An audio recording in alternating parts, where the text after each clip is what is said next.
बिस्मिल्लाहिर्रहमानिर्रहीम। अस्सलामुअलैकुम। आप देख रहे हैं मेहरान टीवी और मैं हूं अबूज़र। आज हम एक ब्रिटिश ऑथर जिनका नाम विलियम गोल्डिंग है, जो कि एक नोबेल प्राइज़ विनर ऑथर हैं, उनके मशहूर novel Lord of the flies की समरी करेंगे। अरबी ज़ुबान में लॉर्ड ऑफ द फ्लाइज़ का मतलब शैतान है। विलियम गोल्डिंग का novel Lord of the flies दूसरी जंग अज़ीम के पस मंज़र में लिखा गया है। ये गोल्डिंग का पहला नावल था जो 1954 में शाया हुआ। ये लड़कों के एक ग्रुप की कहानी है जिनकी उम्रें 6 साल से 12 साल के दरमियान हैं। वहाँ के लोगों ने हुकाम ने एटमी हमले के ख़तरे के पेश नज़र इन लड़कों को शहर से किसी महफूज दूसरे मुकाम पर मुंतकिल करने का फ़ैसला किया, लेकिन जिस हवाई जहाज़ पर ये लड़के जा रहे थे वो क्रैश कर गया और एक वीरान गैर आबाद जजीरे पर गिर गया। जहाज़ का तमाम अमला मर जाता है, लेकिन लड़के एक हिफाजती ट्यूब में होने की वजह से बच जाते हैं। सारे लड़के जहाज़ से निकलकर मुख्तलिफ सिमतों में बिखर जाते हैं, एक दूसरे से अलहदा हो जाते हैं।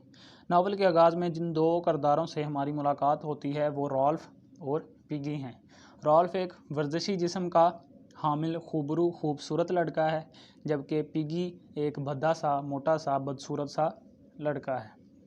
वो चश्मा लगाता है और दमा का यानी सांस का भी मरीज़ है, ताहम वो अपनी बातों से ज़हीन नज़र आता है। इस दौरान इनको वहाँ से एक सिंख यानी कूंज जिसे बजाने से आवाज़ निकलती है मिलती है। पिगी रॉल्फ को कूंज बजाने का तरीका बताता है। रॉल्फ जब इस कूंज को बजाता है तो मुख्तलिफ सिमतों से लड़के उसकी आवाज़ सुन के वहाँ इकट्ठा होना शुरू हो जाते हैं। एक सिमत से लड़कों का एक पूरा मुनज़्ज़म दस्ता आता है। इस दस्ते की रहनुमाई एक लड़का कर रहा है जिसका नाम जैक मैरीडेव है। ये मजहबी गीत गाने वाले लड़कों का ग्रुप है जिसे चोयर कहते हैं। तमाम लड़के सूरत हाल पर तबसरा करते हैं और अपना एक लीडर चुनने का फ़ैसला करते हैं। जैक फ़ौरन ख़ुद को इस ओहदा के लिए पेश करता है, लेकिन लड़के राल्फ को मुंतखब कर लेते हैं। इस पर जैक मायूस हो जाता है, ताहम राल्फ जैक की तशफ़ी के लिए उसे शिकारियों के ग्रुप का सरबराह बना देता है। पिगी लोगों में बिल्कुल भी मकबूल नहीं है, क्योंकि ना तो वो खूबसूरत है और ना ही कोई इसमें ऐसी खूबी है। ताहम वो ज़हीन लड़का है और राल्फ को मुनासिब तजावीज़ देता है। राल्फ, जैक और साइमन जजीरे की छानबीन के लिए जाते हैं। अपनी इस सियाहत के दौरान इन्हें एक सूअर यानी पिग नज़र आता है। जैक उसे मारने के लिए खंजर निकालता है, ताहम वह उसे मारने में हिचकिचाहट यानी हेजिटेशन का मुजाहरा करता है। उसे नहीं मारा जाता उसे। इस तरह जानवर भाग जाता है। जैक दावा करता है कि वो आइंदा इस काम में हिचकिचाहट महसूस नहीं करेगा। वापसी पर राल्फ लड़कों का इजलास बुलाता है और तमाम सूरत हाल इनके सामने रखता है। इस इजलास में मंदरजा झैल फैसले किए जाते हैं। नंबर 1, सिर्फ वही शख्स इजलास में बात करेगा जिसके हाथ में कूंच होगी। नंबर 2, इमदादी पार्टी की रहनुमाई के लिए पहाड़ी पर आग रोशन की जाएगी, ताकि कोई भी आग या उसका धुआं देख के उनकी मदद के लिए आ सके। नंबर 3, झोंपड़ियाँ तमीर की जाएंगी रहने के लिए। इब्तिदा में लड़कों को पूरा यकीन होता है कि इन्हें बचाने के लिए जल्द ही इमदादी टीम भेज दी जाएगी। चनाचा वो जजीरे पर अपने क़याम को तफरीह का मौका समझते हैं और इंजॉय करते हैं। ताहम राल्फ इस बात पर जोर देता रहता है कि इन्हें जजीरे पर आग रोशन रखनी चाहिए, ताकि अगर कोई भी इमदादी टीम आए तो इसे तलाश करने में आसानी हो। चनाचा पिगी के चश्मे की मदद से आग जलाई जाती है। आपने भी बचपन में शायद चश्मे की मदद से कुछ चीज़ें जलाई हों। वक्त गुजरने के साथ साथ लड़कों को जजीरे पर कई मुश्किलात का सामना करना पड़ता है। एक तरफ छोटे लड़के जजीरे पर दरिंदों की मौजूदगी महसूस करते हैं, तो दूसरी तरफ वो जंगली खुराक खाने से बीमार हो जाते हैं। राल्फ और जैक में जजीरे पर ज़िंदगी गुजारने के हवाले से भी इख्तलाफात शुरू हो जाते हैं। इस तरह वहाँ बदनज़मी और इंतशार फैल जाता है। जैक और इसके ग्रुप के लड़के शिकार में ज़्यादा दिलचस्पी लेते हैं और इस तरह आग रोशन रखने का इंतज़ाम नहीं करते। नतीजतन एक दिन जब वहाँ से एक बहरी जहाज़ गुजरता है तो वो लड़कों की मौजूदगी का नोटिस नहीं लेता। क्यों? क्योंकि वहाँ आग जल नहीं रही होती और जो है उसे कोई सिग्नल नहीं मिलता। इस पर राल्फ और जैक में झड़प हो जाती है, आपस में लड़ाई होती है उनकी। राल्फ जैक को इस गैर जिम्मेदाराना रवैये पर डांटता है, ताहम जैक पर इसका कोई असर नहीं होता, बल्कि वो इस राल्फ की नाअहली और कायदाना सलाहियतों की कमी गर्दानता है। यानी वो सारा मलबा उस पर डाल देता है। जैसे कहते हैं, उल्टा चोर कोतवाल को डांटे। चूँकि ये जंग का दौर है, इसलिए एक दिन एक जंगी जहाज़ वहाँ तबाह होकर गिरता है और इसका पायलट पैराशूट ना खुलने की वजह से गिरकर मर जाता है। यानी पैराशूट उसका नहीं खुलता, वो ऊपर जो दरख्त होते हैं उनमें अटक जाता है और वहाँ ही उसकी लाश जो है वो अटकी रहती है। सैम और एरिक जो दो जुड़वां भाई हैं, तारीकी में पायलट की लाश को दरिंदा समझ लेते हैं। क्योंकि रोशनी नहीं होती तो उन्हें ये एक अजीबो गरीब दरिंदा सा लगता है। राल्फ, जैक और रोजर तहकीक के लिए जाते हैं और लाश देखकर भाग उठते हैं, जबकि राल्फ को बुज़दिल होने का ताना देता है और लड़कों को लीडर का दोबारा इंतखाब करने का कहता है। लेकिन लड़के फिर राल्फ को लीडर चुन लेते हैं।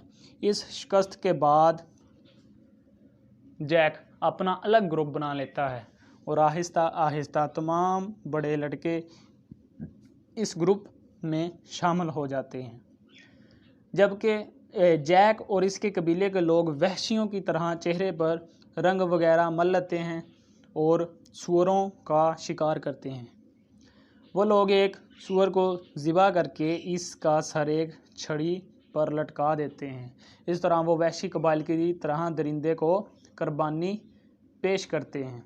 यानी जो लाश लटकी होती है दरख्तों में, उसे वो दरिंदा समझते हैं, उसे एक देवता किस्म का समझने लगते हैं और सूअर का शिकार करके उसका जो सर है उसे लटका के उसे सेक्रीफाइस के तौर पर पेश करते हैं। इस दौरान साइमन, जो कि एक सूफ़ी मंच लड़का है, वहाँ जाता है और तसव्वुर में लॉर्ड ऑफ द फ्लाई से बात करता है। फिर वह पहाड़ी की चोटी पर जाता है और वहाँ से इस पायलट की लाश उसे नज़र आती है, जिसे लड़के दरिंदा समझ रहे होते हैं। साइमन लड़कों को दरिंदे की असलियत बताने के लिए नीचे दौड़ता है, लेकिन लड़के जो सूअर के शिकार के बाद वैश्यों की तरह नाच रहे होते हैं, डांस कर रहे होते हैं, साइमन को दरिंदा समझ लेते हैं और जुनूनियों की तरह इस पर पल पड़ते हैं और हमला करके इसको मार देते हैं। आहिस्ता आहिस्ता राल्फ के साथी इसका साथ छोड़ने लगते हैं और जैक के गैर मुहज़्ज़ब कबीले का हिस्सा बनने लगते हैं। वो आग जलाने के लिए पिगी का चश्मा चुरा लेते हैं। जब पिगी अपना चश्मा वापस मांगने जाता है तो रोजर इस पर चट्टान का एक बड़ा सा पत्थर लटका कर उसे मार देता है। यानी वो पत्थर धकेलता है और उसके नीचे आकर वो मर जाता है। जबकि सैम और एरिक को वो ज़बरदस्ती अपने कबीले का रुकन बना लेते हैं। वो राल्फ को भी कत्ल करने की कोशिश करते हैं, लेकिन राल्फ भाग निकलता है, बच जाता है। अगले दिन वो राल्फ का शिकार शुरू कर देते हैं और इसे पकड़ने के लिए जंगल को आग लगा देते हैं। आग देखकर एक बहरी जहाज़ जो वहाँ से गुजर रहा था इस तरफ आ जाता है। जहाज़ का एक अफसर साहल पर उतरता है और यूँ राल्फ बच जाता है। इस तरह वो आग जिसे जलाए रखने पर राल्फ बहुत ज़ोर देता था, इसको बचाने का ज़रिया बन जाती है। लेकिन इस दफ़ा वो इसकी हिफाजत के लिए नहीं, बल्कि इसको कत्ल करने के लिए जलाई गई थी। राल्फ नेवल ऑफिसर को देखकर चिल्ला चिल्ला कर रोने लगता है। दरअसल वो मासूमियत के ख़ात्मे, इंसान के दिल की तारीकी, डार्कनेस और अपने दोस्त पिगी की मौत का मातम करता है। इस तरह गोल्डिंग ये कहना चाहता है कि इंसान बुनियादी तौर पर खुदगर्ज़, लालची है।